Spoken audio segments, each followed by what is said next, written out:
Sebab setiap imam besar yang dipilih dari antara manusia ditetapkan bagi manusia dalam hubungan mereka dengan Allah, supaya ia mempersembahkan persembahan dan korban karena dosa. Ia harus dapat mengerti orang-orang yang jahil dan orang-orang yang sesat, karena ia sendiri penuh dengan kelemahan, yang mengharuskannya untuk mempersembahkan korban karena dosa, bukan saja bagi umat, tetapi juga bagi dirinya sendiri. Dan tidak seorang pun yang mengambil kehormatan itu bagi dirinya sendiri, tetapi dipanggil untuk itu oleh Allah, seperti yang telah terjadi dengan Harun.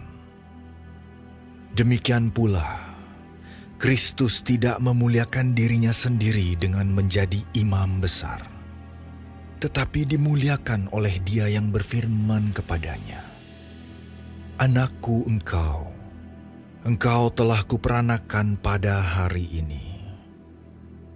Sebagaimana firman-Nya dalam suatu nas lain, "Engkau adalah imam untuk selama-lamanya, menurut peraturan Melkisedek." Dalam hidupnya sebagai manusia, ia telah mempersembahkan doa dan permohonan dengan ratap tangis dan keluhan kepada Dia yang sanggup menyelamatkannya dari maut, dan karena kesalehannya ia telah didengarkan. Dan sekalipun ia adalah anak, ia telah belajar menjadi taat dari apa yang telah dideritanya. Dan sesudah ia mencapai kesempurnaannya, ia menjadi pokok keselamatan yang abadi bagi semua orang yang taat kepadanya.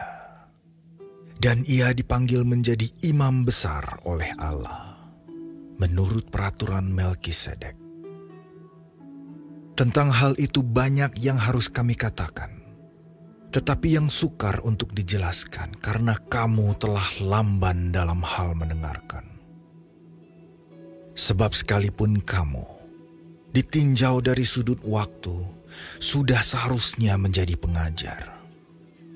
Kamu masih perlu lagi diajarkan asas-asas pokok dari penyataan Allah.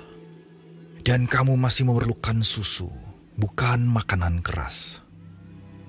Sebab barang siapa masih memerlukan susu, ia tidak memahami ajaran tentang kebenaran, sebab ia adalah anak kecil. Tetapi makanan keras adalah untuk orang-orang dewasa, yang karena mempunyai panca indera yang terlatih, untuk membedakan yang baik daripada yang jahat. Sebab itu, marilah kita tinggalkan asas-asas pertama dari ajaran tentang Kristus dan beralih kepada perkembangannya yang penuh.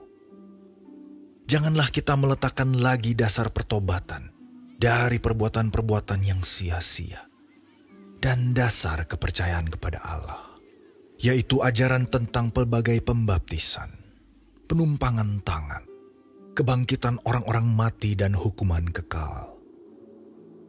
Dan itulah yang akan kita perbuat jika Allah mengizinkannya.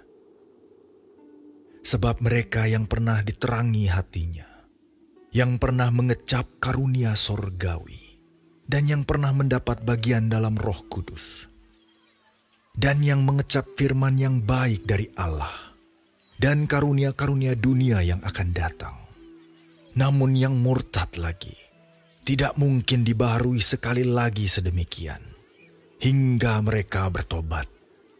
Sebab mereka menyalibkan lagi anak Allah bagi diri mereka, dan menghinanya di muka umum. Sebab tanah yang menghisap air hujan yang sering turun ke atasnya, dan yang menghasilkan tumbuh-tumbuhan yang berguna bagi mereka yang mengerjakannya, menerima berkat dari Allah.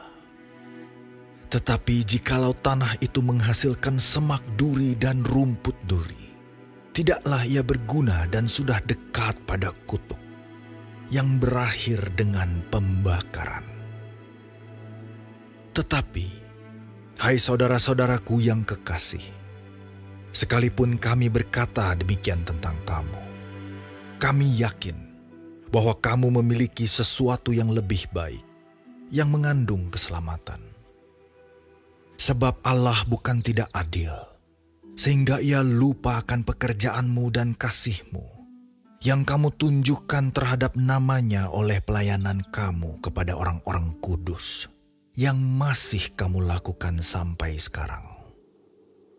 Tetapi kami ingin supaya kamu masing-masing menunjukkan kesungguhan yang sama untuk menjadikan pengharapanmu suatu milik yang pasti sampai pada akhirnya, agar kamu jangan menjadi lamban, tetapi menjadi penurut-penurut mereka yang oleh iman dan kesabaran mendapat bagian dalam apa yang dijanjikan Allah. Sebab ketika Allah memberikan janjinya kepada Abraham, Ia bersumpah demi dirinya sendiri, karena tidak ada orang yang lebih tinggi daripadanya. Katanya, "Sesungguhnya aku akan memberkati engkau berlimpah-limpah, dan akan membuat engkau sangat banyak." Abraham menanti dengan sabar, dan dengan demikian ia memperoleh apa yang dijanjikan kepadanya. Sebab manusia bersumpah demi orang yang lebih tinggi, dan sumpah itu menjadi suatu pengokohan baginya, yang mengakhiri segala bantahan. Karena itu, untuk lebih meyakinkan mereka yang berhak menerima janji itu akan kepastian putusannya, Allah telah mengikat dirinya dengan sumpah, supaya oleh dua kenyataan yang tidak berubah-ubah, tentang mana Allah tidak mungkin berdusta, kita yang mencari perlindungan beroleh dorongan yang kuat untuk menjangkau pengharapan yang terletak di depan kita. Pengharapan itu adalah sauh yang kuat dan aman bagi jiwa kita, yang telah dilabuhkan sampai ke belakang tabir, di mana Yesus telah masuk sebagai perintis bagi kita, ketika Ia menurut peraturan Melkisedek menjadi imam besar sampai selama-lamanya. Sebab Melkisedek adalah Raja Salem dan imam Allah yang maha tinggi. Ia pergi menyongsong Abraham ketika Abraham kembali dari mengalahkan raja-raja dan memberkati dia. Kepadanya pun Abraham memberikan 1/10 dari semuanya. Menurut arti namanya, Melkisedek adalah pertama-tama Raja Kebenaran dan juga Raja Salem, yaitu Raja Damai Sejahtera. Ia tidak berbapa, tidak beribu, tidak bersilsilah, harinya tidak berawal, dan hidupnya tidak berkesudahan. Karena ia dijadikan sama dengan Allah, ia tetap menjadi imam sampai selama-lamanya.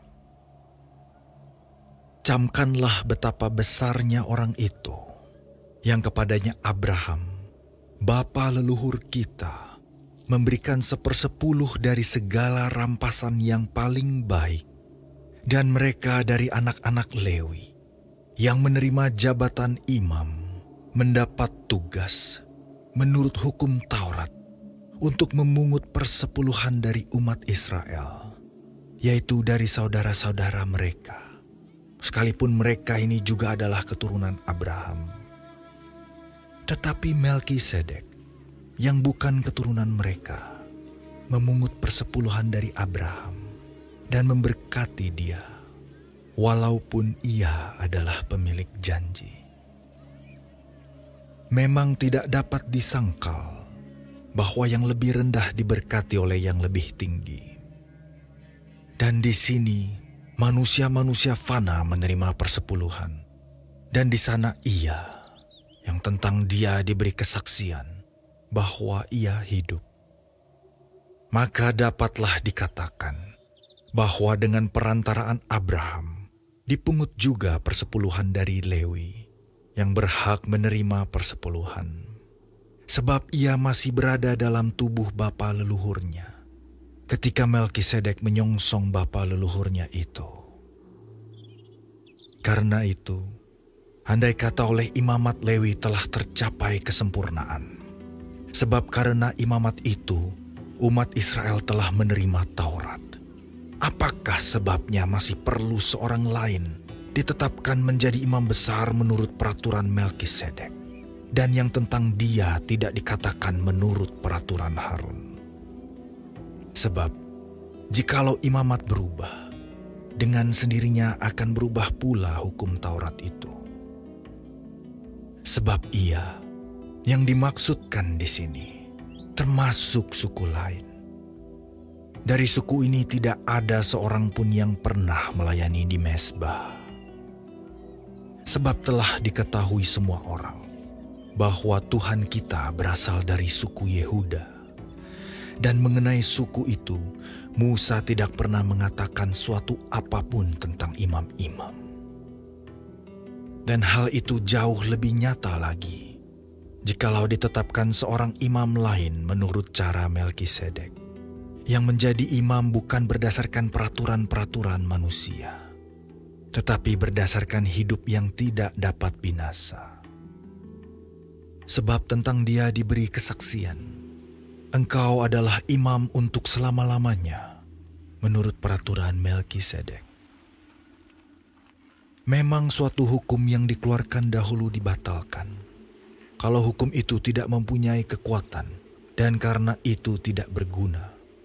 Sebab hukum Taurat sama sekali tidak membawa kesempurnaan.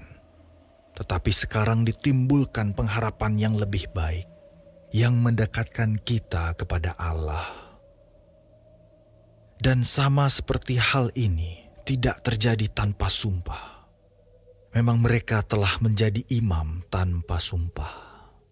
Tetapi ia dengan sumpah diucapkan oleh Dia yang berfirman kepadanya, Tuhan telah bersumpah dan ia tidak akan menyesal.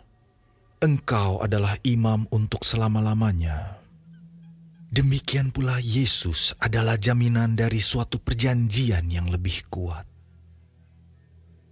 Dan dalam jumlah yang besar, mereka telah menjadi imam. Karena mereka dicegah oleh maut untuk tetap menjabat imam. Tetapi, karena ia tetap selama-lamanya, imamatnya tidak dapat beralih kepada orang lain. Karena itu, ia sanggup juga menyelamatkan dengan sempurna semua orang yang oleh Dia datang kepada Allah.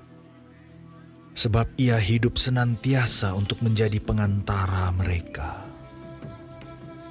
Sebab imam besar yang demikianlah yang kita perlukan, yaitu yang saleh, tanpa salah, tanpa noda, yang terpisah dari orang-orang berdosa, dan lebih tinggi daripada tingkat-tingkat sorga. Yang tidak seperti imam-imam besar lain, yang setiap hari harus mempersembahkan korban untuk dosanya sendiri, dan sesudah itu barulah untuk dosa umatnya. Sebab hal itu telah dilakukannya satu kali untuk selama-lamanya, ketika ia mempersembahkan dirinya sendiri sebagai korban. Sebab hukum Taurat menetapkan orang-orang yang diliputi kelemahan menjadi imam besar. Tetapi sumpah yang diucapkan kemudian daripada hukum Taurat menetapkan anak yang telah menjadi sempurna sampai selama-lamanya. Yesus, Raja yang berbeda, bukan hanya berjanji tapi rela mati. Yesus